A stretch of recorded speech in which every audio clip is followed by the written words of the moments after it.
Welcome back, my slashers, scream queens, and all their horror scene. Another episode of Hear It in Horror. I'm Clay, your usual panelist, your occasional victim, and today somehow your host.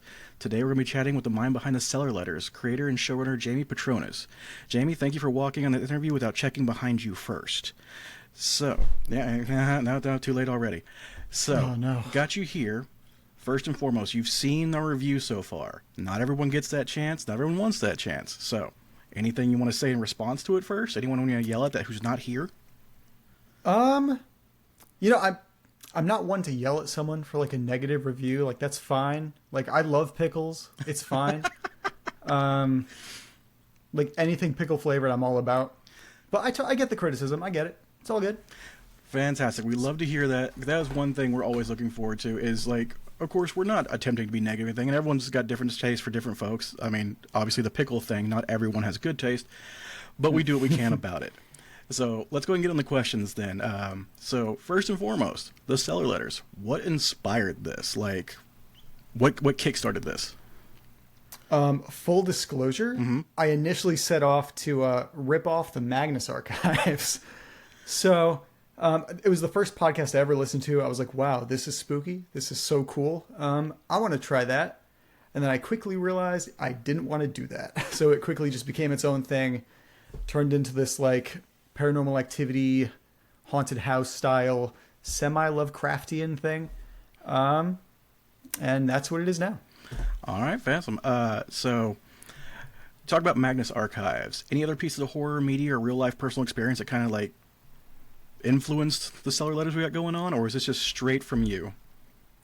A little bit of both. So I have, in the house I grew up in, I have a very creepy basement, which is the inspiration for the basement in the show. So every time I'm writing in that basement, I'm picturing my basement, which is spooky, which is why I only grab one letter at a time, because I do not want to be down there for too long. So you wouldn't take the arm load and just run up then? I probably wouldn't. Spoiler warning, later in the show, there are moments where I grab 3 at a time. So it gets pretty crazy. So, I mean, it does keep things rolling. And of course, I guess, our main character is going to get used to a little bit. It's not as bad as, even though it probably really should be.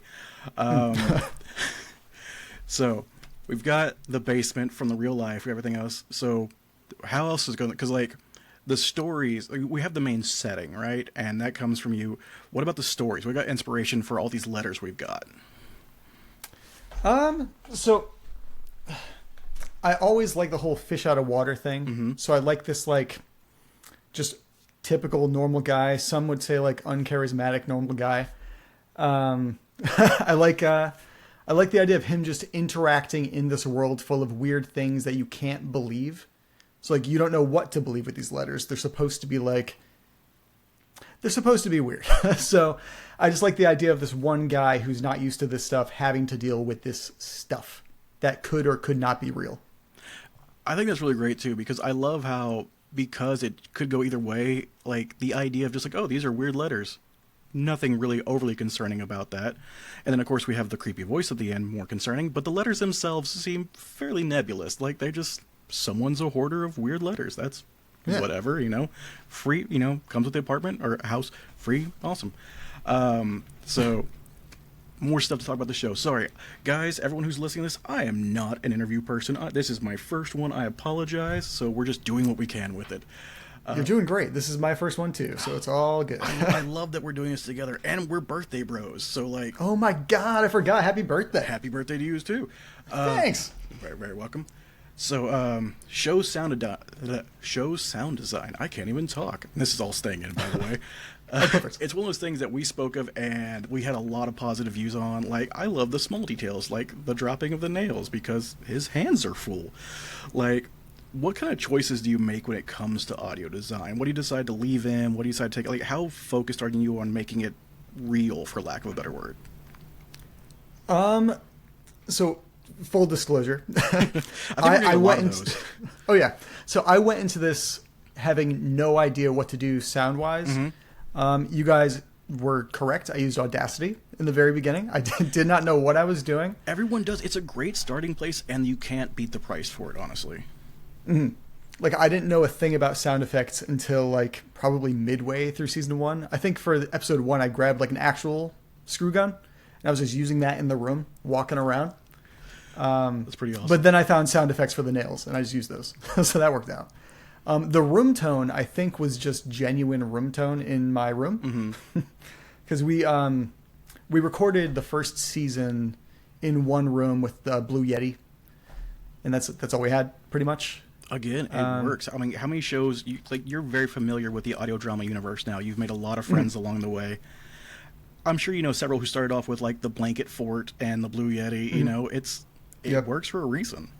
Yeah, we had a like one of those TV dinner trays. We would put the mic on, just sit around it. And, it was fun. All right, it's a good time. I feel like that answers one question we had from Jessica, who wanted to know if y'all recorded like in person or if it was remote. So I'm guessing it was more of a in-person kind of recording session. Fully remote, yeah. Oh. Or no, not fully remote. Fully together. Oh, the opposite. Okay. My bad.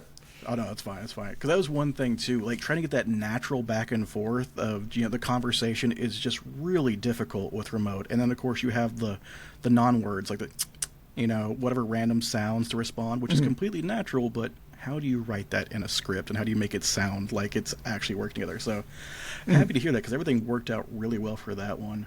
Thanks. Going back a little bit to the technical aspect, what would you think would be the hardest scene or episode to produce for you from either a technical or emotional standpoint? Understand, too, I'm pretty sure this entire show is based off of spoilers, so we should have free reign. Oh, cool. I think. That's good. Of course, I will go say now, everyone listening, this is a spoiler. Please listen to the show or continue listening to the show at your own risk. I don't know. So I had this really stupid idea to do one episode that was almost entirely playing Phasmophobia. It was like season 2, I think. It was just I had to sound design a game session of Phasmophobia with the rules of my show. So it would have like the drones in the basement of Phasmophobia coming through the game. It was all weird, but it was so hard to do. It was so confusing. It was hard. You were happy with the results, though, obviously, right? Kinda, yeah. Worked out okay, ish. I guess I should ask the other question then. Would you risk it again? Yeah. Oh, then yeah. That's a win then, yeah. Yeah, I'll take it. Yeah, it's fine. Definitely. All worked out. All right. So we've got our fantastic story done. I don't want to use the term found footage because I think it implies a lot, but I don't know if another term's been invented yet. I guess just podcast format, but So why did we decide to go that way instead of more of a narrative driven, like, more traditional third person, what have you? Well, to be honest, I thought it'd be easier sound design wise. Just throw in some beeps, just talk to a mic. Yeah, I mean, and it works, and I think it really adds to the character too of just like, because one thing I loved, he's like, I'm a guy, I don't really know what I'm doing, and I was like, this is the greatest out ever done, and it's fantastic. It works for the character, it worked for the show, it worked on your technical end. Like, you're just like, look, this is wonderful. It is what it is. Yeah. Hope you like it. Oh, I mean, like, I'm caught up to date. I can say I'm a bit of a fan. Well, thank you. You're very, very welcome. Even though some things still drive me crazy. Again, spoilers, the chimes, bro. Like, the chimes. Every time I hear them. They'll be explained. I'm certain. This one I don't want spoiled, obviously. But that's because, again, still listening, always having fun with it. Mm-hmm. All right. Thinking, though, of things that we explained, you've made 4 seasons so far. How'd you make it this far, and how far do you think you'll go? Like, do we have the end kind of pre-planned? Are we rolling it?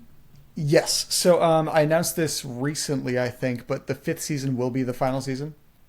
It'll be wrapping up whenever that's done, hopefully soon. I don't know. I always like the idea of having a clean 100 episodes. Like just a nice 100, call it a day. Now, that's not saying the universe is gone. There might be more future stuff with that. But Cellar Letters proper, 100 episodes, done. I can see that, like 100 episodes. You're right. It's a clean round number. I think that was like, because you were talking about Magnus Archive being an inspiration. I think that was their thing. It was like, what was it, 300? Like, just. It was 2 or 3. I think it was 2. Was it 2? It's been too long, and they've released more stuff, and I don't know. There's so much. Let's see. Too much, honestly. There really is. What else we got as far as questions? Sorry, I'm making sure I got my list. And No, you're fine. Thank you.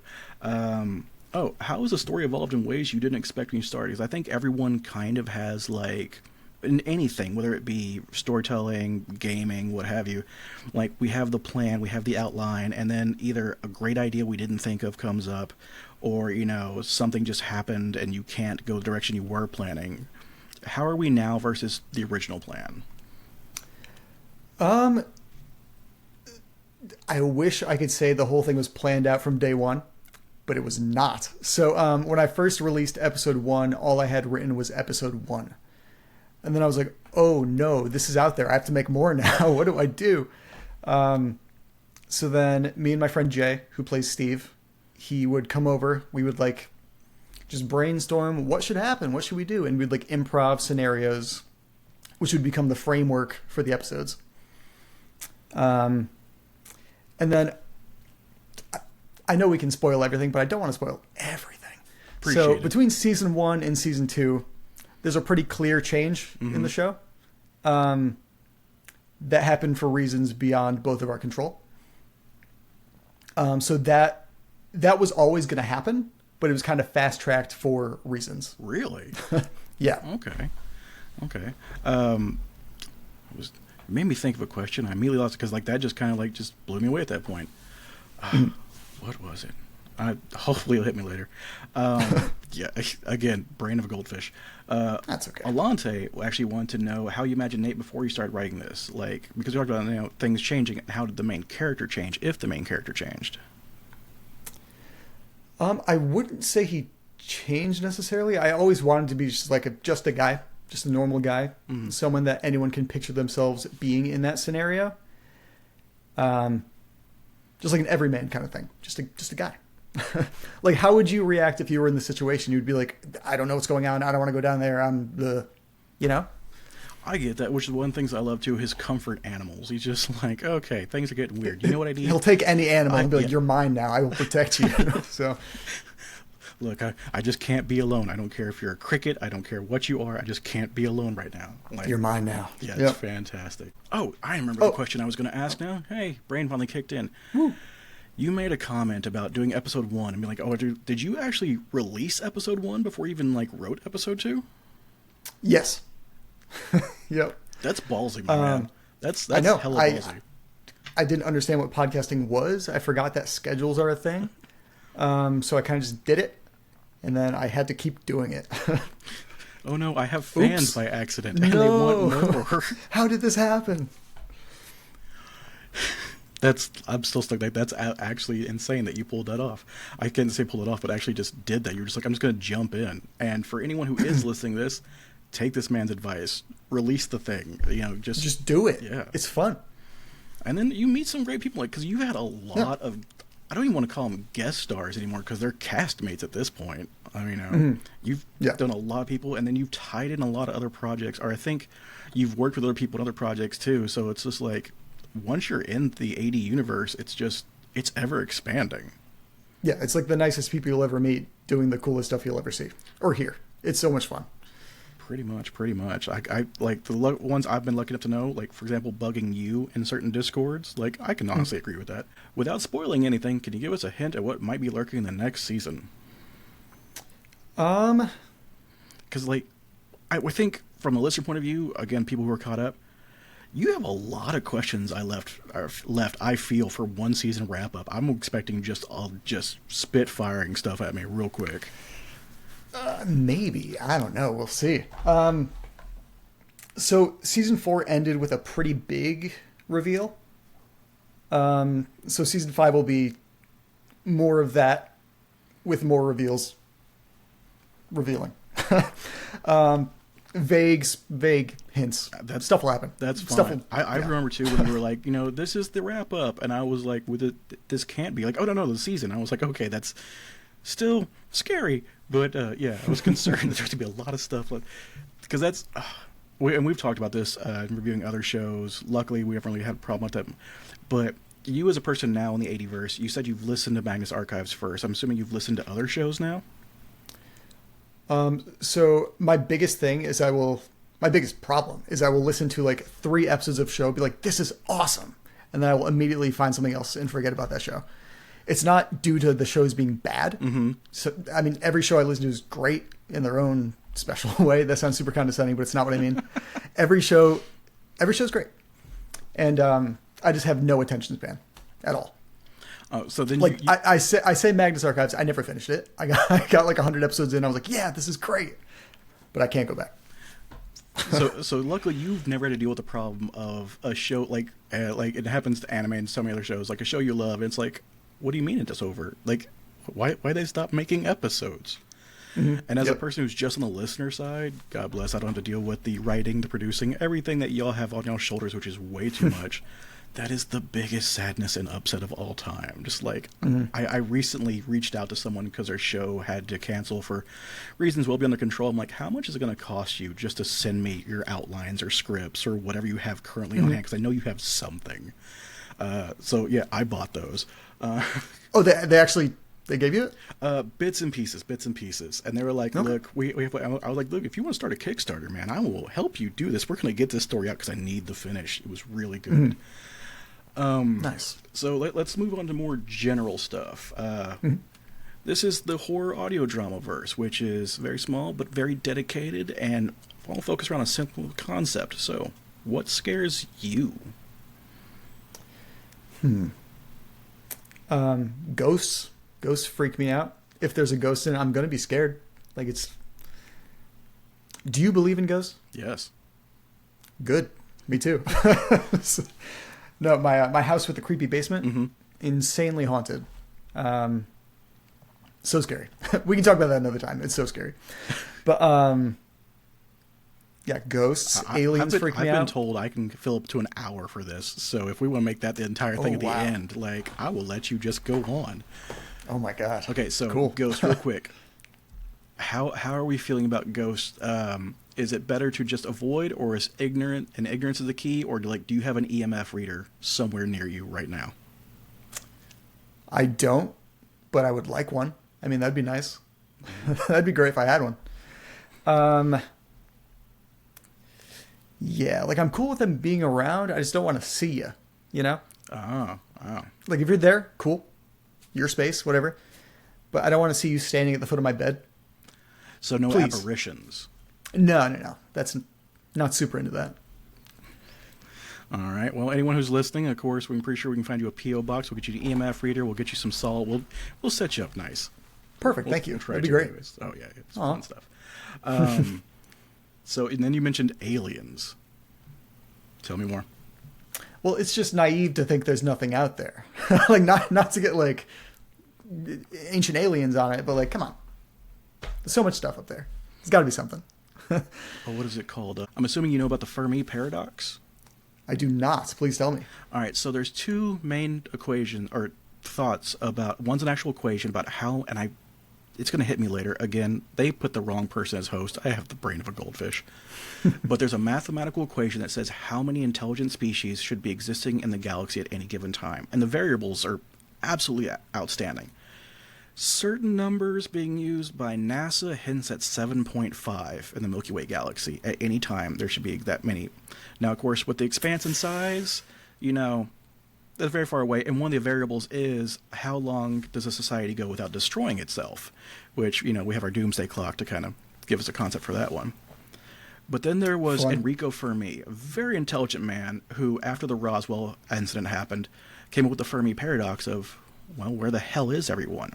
With the age of the galaxy, with how society expands and the advancement of technologies, space should be loud as hell. There should just be signals everywhere at all times. Now, they have no real answer for this. It's one of those, again, it's a paradox. And of course, you have like the Prime Directive from Star Trek where we're not, supposed to know, or they're using types of communication that aren't based on electromagnetic frequencies like we know, like radio waves. But yeah, but according to Enrico Fermi, space should be loud as hell, and it's just very, very quiet. So that might put you at ease just a little bit at that point. I guess. I mean, I don't like that. That's so scary. Well, in that case, I just remembered it's called the Drake equation. Feel free to look it up, have some fun numbers with it, and if you get the right variables, you might come up with just one, us. I don't know if that'll help. But Cool. So I'm also afraid of math now. I mean, to be fair, I think American schools did that to all of us, really. That's true. Once we got like numbers and then like I for the imaginary number, at that point I just checked out. Went, nothing makes sense anymore. Up is down, left is right. Yep. Why bother? Preach. So, okay. Since we know your fears when it comes to things like horror movies or audio dramas, even though you listen to about 3 episodes at a time, do we lean into those fears or do we avoid those for our media? Like, would you watch a scary movie about Ghost? Yes. No, I definitely lean into what I'm afraid of. I want a horror movie to scare me. I feel like it doesn't happen often enough. Not that I'm like brave and tough. Nothing scares me in movies. I don't know why. Yeah, I mean, I will watch anything scary. Anything. All right. So since fear for you is a rarity, at least when it comes to movies, what's your recommendation while I got you here? Oh no, this is going to take so long. So except to think of what's good. I really liked Talk to Me. Okay. A couple years ago. 10 out of 10. Very good. Other movies. Terrifier 2. Really? Yes. So I don't know if I love it as a movie, but I love it as like hey, let's go make this thing. You know? Like, we have a low budget, but let's go make this really gross thing. I just respect that. The gumption. I respect the gumption. I could definitely get behind that concept. There's a producer I follow who just released the world's first side-scrolling horror movie. That's fun. Yeah, these words shouldn't exist as side-scrolling movie, but more power to him. He's out there doing his thing and literally, doesn't care what anyone else says. So, power to that. Hell yeah. I will trade you, though, since you want to be scared. At least the movie that scared me and does deal with ghosts, the original Flatliners. Okay. Basic premise is, how do you apologize to the dead? And that haunts me to this day. Deep. Yeah. Very deep. Yeah, fun stuff. And then, of course, it's got, like, Kiefer Sutherland in it, who can do no wrong, in my opinion. It's true. Since we are talking about other intellectual property, if you could cross the Cellar Letters over with any other horror property, what would it be? If you say Ghostbusters, I will laugh a little bit. Not gonna lie. Well, I feel like Ghostbusters would be so good. Probably, I'm going to stick to podcast just because it's so much easier to make happen. Mm-hmm. Storage papers would just make sense. It would make too much sense, honestly. I remember at one point there was like a running, I don't even call it gag. It was just like one of those thought forms, and it was just like we had the Cellar Letters, the storage papers, the bathroom diaries, and just every room we could think of in the house. Can we get? So I have the Twitter handle for the basement statements. It was going to be a little side thing, but no time. Well, now we need like the April Fool's episode for this. This is a requirement now. That would be fun. Right? Next year. Fingers crossed on that one, because everyone promises me either an April Fool's or a musical episode, and almost nobody delivers at this point. Well, I mean, Redacted, we have a musical episode in the works. Was going to get to that. We can go ahead and talk about that real quick, because I know this is your new baby project along with our boy from The Grotto. Mm-hmm. Tell me more. What do we got? Okay, so Redacted. So it's not found footage or found audio at all. It's nothing like the Cellar Letters. It's inspired by like 2000s television, like Law and Order, X-Files, stuff like that. It's a procedural, so each episode is going to be like a different case that this team has to solve. Mm-hmm. So the show is about this guy named Jacob, who's a failed actor, played by me. Very true to life. I went to school for theater. That was a joke.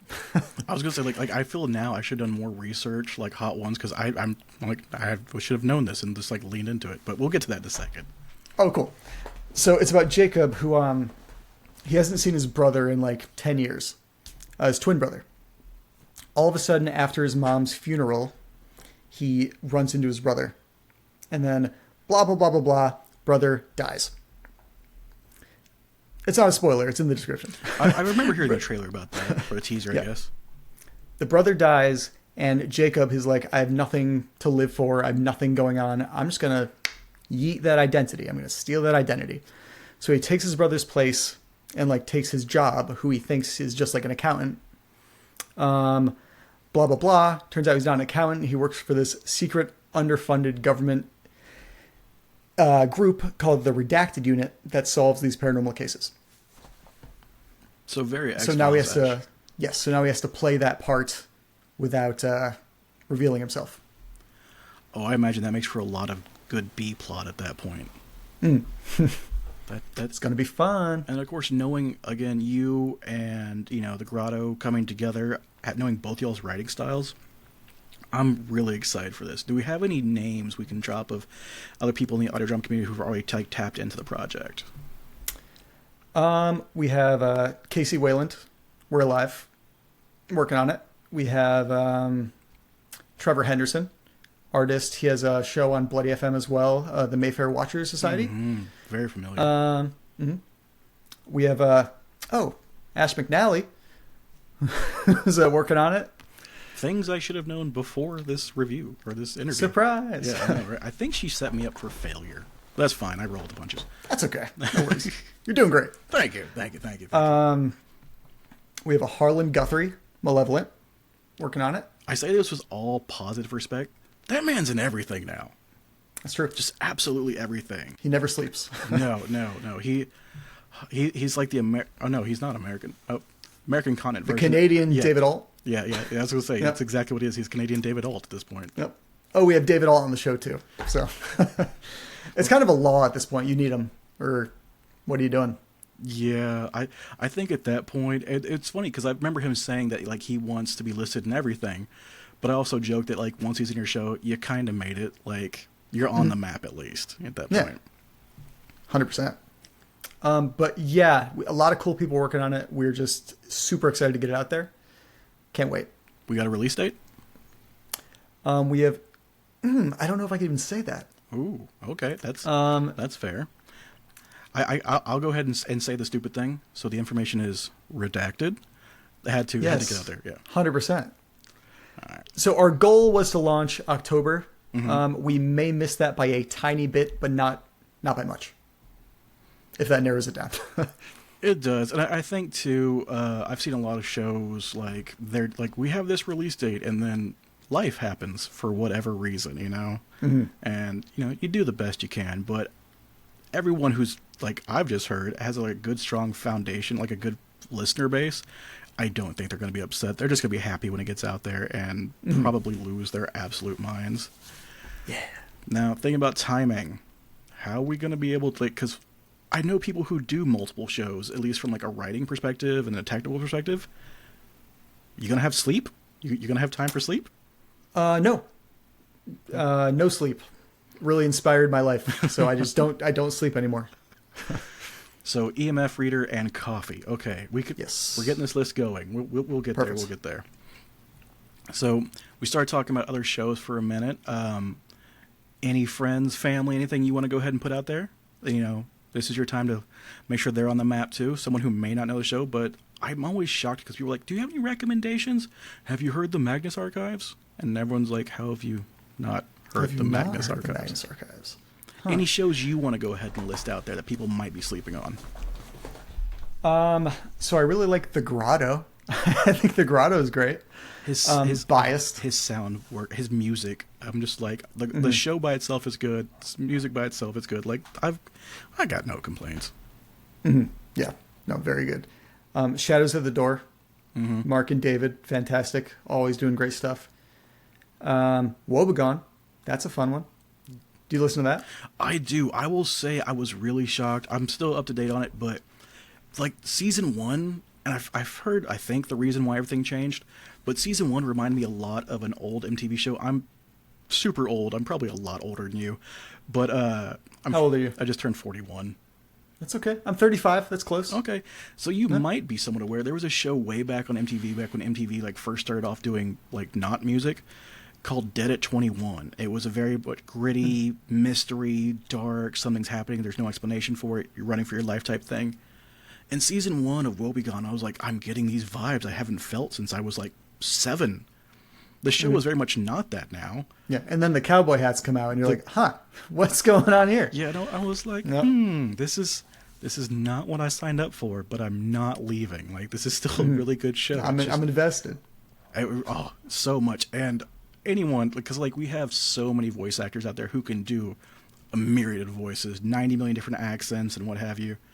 And then we have one man who does a voice and a half, I'll say, the Texan accent or the cowboy accent, and has 12 people all with the same voice talking, and you can still follow along with everything. I don't know how he does it, but he gets huge props, big time.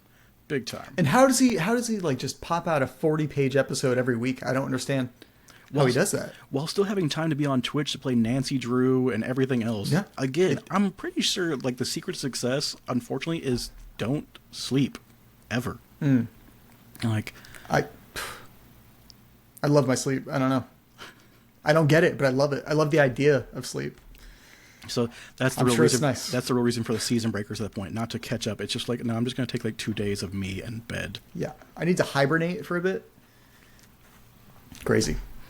All right, so to rewind, tell me about this nice little acting schooling we went to at one point, because that is, again, to cycle all the way back to, everything comes back to Magnus Archives. I kind of wish it wouldn't, but it really seems like the center of like the horror 80 verse, or almost the 80 verse. They had the acting background too, or like the theater background. So tell me about yours. Sure. So I went to school for theater performance, got my BFA. It was a state school, so it doesn't mean a lot, but still, I'll take it. So I went there, did theater. After that, I did some film, did film stuff. Then I was at a point where I couldn't get like good work without having an agent, but I couldn't get an agent without having the good work. Oh God, that sounds awful. Yep. So I was in this weird cycle of just doing tiny things. So I was like, I kind of want to try voice acting. Then almost right when I said that, I got laid off at my job. So I had nothing but free time. So I was like, you know what? Fine. I almost swore right there, but I know you guys don't swear. Fine. We try to keep it out. I've slipped up a time or two. That's okay. But yeah, so that day I ordered, Best Buy had some bundle of the Blue Yeti and like a webcam. So I ordered that, wrote the episode, recorded the episode, released the episode, and then here we are. I did that to try and just make my own acting work, essentially. I mean, it's definitely seemed like it's paying off. You've got your name out there, for better or for worse, because now I'm going to ask the things you've done before. People are going to look now. Is there anything you want to just go ahead and get ahead of? Anything we should just go ahead and like see your acting chops?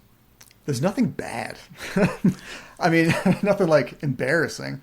So I was basically stuck in a cycle of just doing like background work in like movies and stuff. I had a couple lines in a Lifetime movie. I did a Macy's commercial. Nothing crazy. But I will say, I mean, not like crazy, oh, it's embarrassing, because, I mean, work is work. You can't really be mad about that.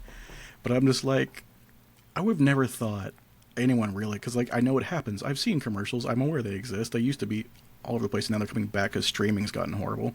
But just the idea of, like, being in, like, a Macy's commercial would have never, ever pinned that down. I would have made a terrible Hot Ones host, like, so bad.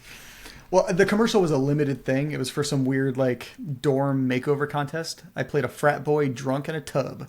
And Martha Stewart walked in and said, "Oh, dear." That was the whole commercial. It's pretty good. If you can find it, it's great.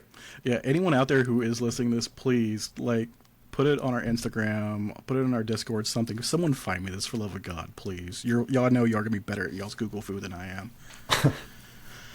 I think that covers at least most of the questions I've got on top of my head, at least everything I can think of. So now we can talk about ghost stories.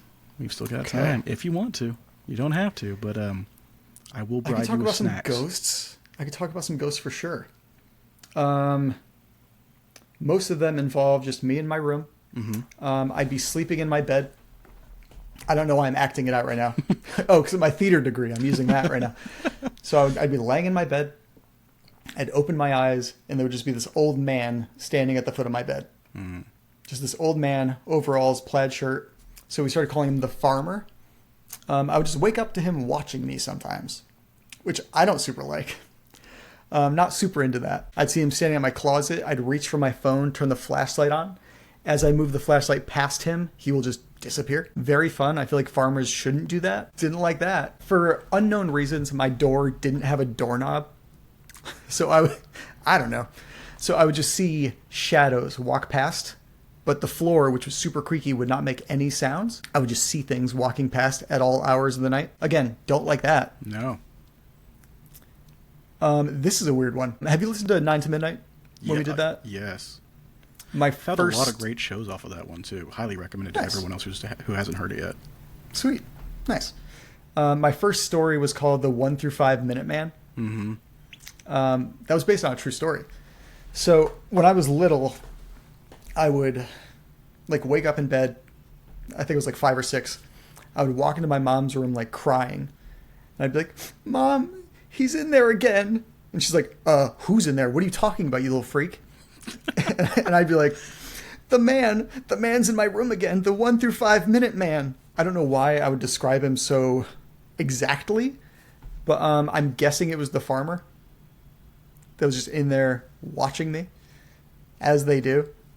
Yeah, not a fan. Ghosts are not cool. No. I can. And the worst part too is like because you were able to use your phone and everything like that. I maintain that you're familiar with the Hat Man, right? Mm-hmm. Not a ghost. Something different. I can't say if it's better or worse. I think it's worse. That's my own dealings with his ass. That's the sleep paralysis thing, right? Mm-hmm. Okay. One of the two I was definitely awake. Yeah, and that I think that makes it so much worse because at that point you're like, this is actually not. Because I think one of the problems with sleep paralysis, especially the fear, is you feel restrained or you're looking the wrong direction, so you're paranoid there's something in the other direction I can't spot. Mm-hmm. The fact you can move, at least you could potentially escape, but at that point, you're fully aware of your situation, which probably makes it worse, actually, at that point. Yeah, like I said, not super into it. Did not like that. Would not recommend getting watched by a farmer at night. So would you think that, writing that story is, because it is part of your childhood, some form of ownership to it, kind of confronting it? Or you're just like, this is just really good material that can't go to waste? I think it's just probably the latter. It's not something that keeps me up at night. It's just a funny story that I'm realizing later in life might mean it was this ghost thing. So. Well, I hope it doesn't keep you at night, though. If I do get a random DM from you on Discord, I'd be like, well, that's kind of my fault I brought it up. Just 3 a.m. I'm scared. There's a farmer. What's your address? I know for a fact they sell white sage in bulk on Amazon. Oh. Yeah. Convenient. Yeah. Wow. Oh, yeah, huge bundles of it. Yeah, just... Perfect. And then if you want to be high-tech, put it on a Roomba and just let that thing just wander around the house and just do its job, 2 for 1. That's so smart. So smart. I can't do much, but I can multitask. Well, I think, like I said, I think that's everything I've got. But yeah, we've talked about your show, talked about our shows. The only thing really left, and actually I was going to say it at the end, but you already brought up pickles, so I'm kind of out of information at this point. Dang. But yeah, any kind of pickle, super into it. Yeah. Out of context, that's a wild quote. Mm-hmm. I like the food. Yeah. I will say, pickle drinks, iffy. But as a Texan, I'm supposed to love them because, we invented, I'm told, picklebacks, which I still think is a weird concept. Those are pretty good. You think so? I like those. Yeah, I'm into them. All right. Well, okay. So since you do picklebacks, what's your whiskey of choice? Now we've off the horror thing. Now we're just getting to know Jamie. So I don't drink a ton, so all whiskey's just the same to me. Oh, so that's honestly. why you do the pickleback. Yep. I'm like, oh, it's pickle. It's fine. It's great. It's just I drink the pickle because I had to drink the whiskey. Yep. Necessary evil. Oh, yeah. It's big times. I have friends like that. Same thing with Dr. Pepper. Again, Texan. It's what we drink. It's in our blood. But I do want to thank you for coming through the show. Thank you for at least being our first, my first, everything about this. Please continue the show. We're looking forward to Redacted when it comes out endish of year, Shortly after October. Very shortly after that. Fair enough. It'll be good for the If you asked me a week from now, I would have a precise date. Probably. We'll wait till the beginning of October if we don't hear anything from you since then. Do we got a release date on the new season of Cellar Letters? No. So Redacted is pretty much taking over right now. Mm-hmm. So it's just writing a ton of that, voicing a ton of that. Cellar Letters, will probably be. Yeah, I got to work on that. It's coming. It's definitely coming. There's 0% chance that it's not coming. Well, that I'm definitely happy to hear, because otherwise, then I got to pay you for your scripts, your outlines. That was a lot. That was a lot of messaging back and forth. I don't want to do it again. I'm exceedingly lazy, like epically I feel so. you. But again, I want to thank you for being here. I'm just going to say to everyone out there, all my slashers, my scream queens, and every other horror in between, thank you for listening to this. Tune in more. We've got more shows coming up. We've got more interviews coming up. I probably won't be hosting them. You will probably be very happy about this. You did great. Have some confidence. You did so good. I don't. And have thank you for having confidence. me. I have guilt. I'm Catholic. That's all I got. And a lot of supernatural fears. That's about it. But thank you very much for that, Jamie. And everyone else, we will see y'all next time. Bye. Bye.